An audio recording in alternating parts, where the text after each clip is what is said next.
Welcome to Light Over Heat with Professor David Yamani. Today I have the fifth and final part of my series on the standard model of explaining the irrationality of defensive gun ownership.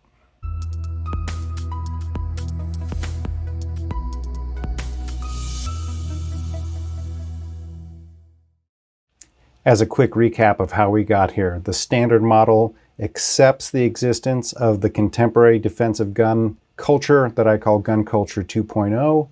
It discounts the need and utility of guns for self-defense, however, and argues instead that the opposite is true, that guns add risk to people's lives.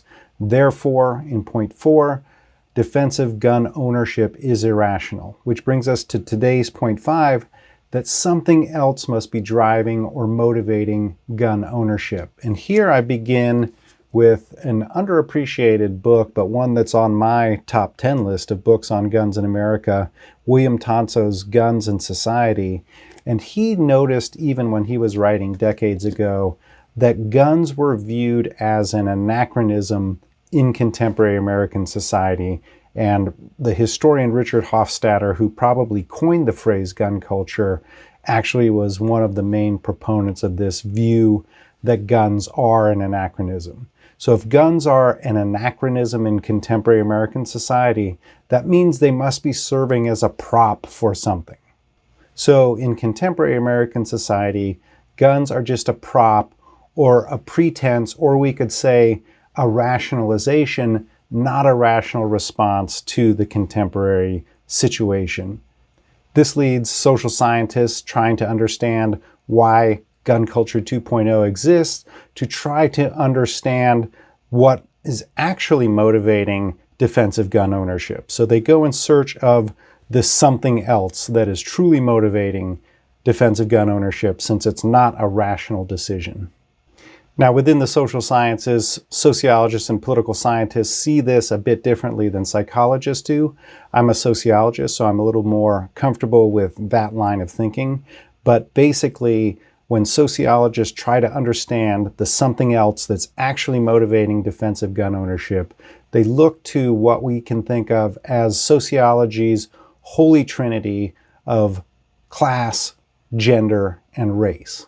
Those of you who know me know I'm a big fan of Jennifer Carlson's work, and her book, Citizen Protectors, is an excellent example of this something else idea. She argues that it is downward economic mobility that drives men to reclaim a sense of dignity through carrying guns. That's the something else for her. Similarly, Jonathan Metzl has written a book, Dying of Whiteness, in which he tries to understand why it is that communities that are afflicted by firearm suicide resist laws that would, in his view, reduce firearm suicide.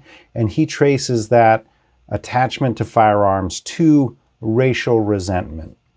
And a third example of the sociological approach is the second major study of concealed carry conducted by a sociologist, Angela Stroud, Good Guys with Guns. And here, the good guys are, in this case, not necessarily downwardly mobile, but middle class or socially privileged white men who define themselves as good guys, in contrast to poor minorities who are the bad guys against which they have to defend themselves. So in her case, bringing together all three parts of the Holy Trinity of sociology, race, class, and gender, as explanations for why we have this irrational attachment to firearms for defensive purposes.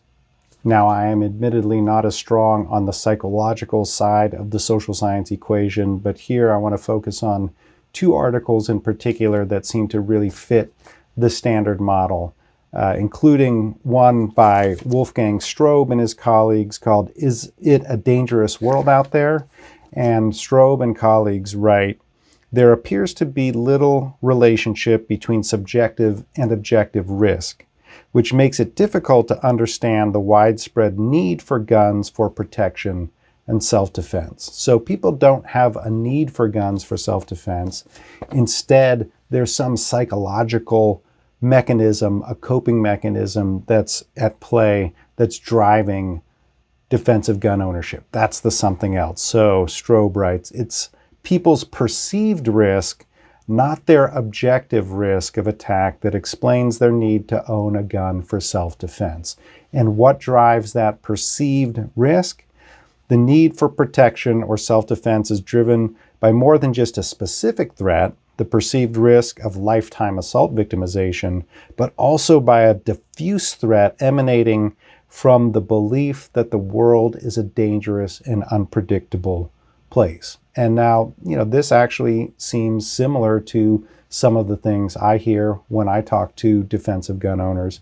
But Strobe continues to say, this generalized belief is not linked to any single objective threat in particular, and has been found to be associated with a conservative worldview and prejudice against minorities. So again, here we see, similar to the sociological explanation of that something else, what's actually motivating defensive gun ownership. And last, I want to return to the paper by Nicholas Buttrick, which actually helped crystallize in my mind more than any other single piece the existence of this standard model. And he picks up in a way where Strobe leaves off, namely arguing that defensive gun owners see the world as a dangerous place. They don't think that institutions and systems will protect them, and so they have safety concerns, but also psychological control concerns, and also belonging concerns, all of which drive protective gun ownership, right? And so Buttrick argues, in using their guns to help manage the worries about their own safety that arise from their sense that the world is a dangerous place, protective gun owners are engaging in a maladaptive coping strategy, right? So we might accept that this is a coping strategy, but for Buttrick, the key is that it's maladaptive. A coping strategy can be said to be maladaptive when it acts to make a person feel better about his or her immediate situation at the cost of exacerbating the underlying problem. And here, Buttrick has many reasons to argue that it exacerbates the underlying problem, but in sort of simple general terms, he's really arguing back to the point that guns don't confer any sort of protective benefit, and they instead increase risks.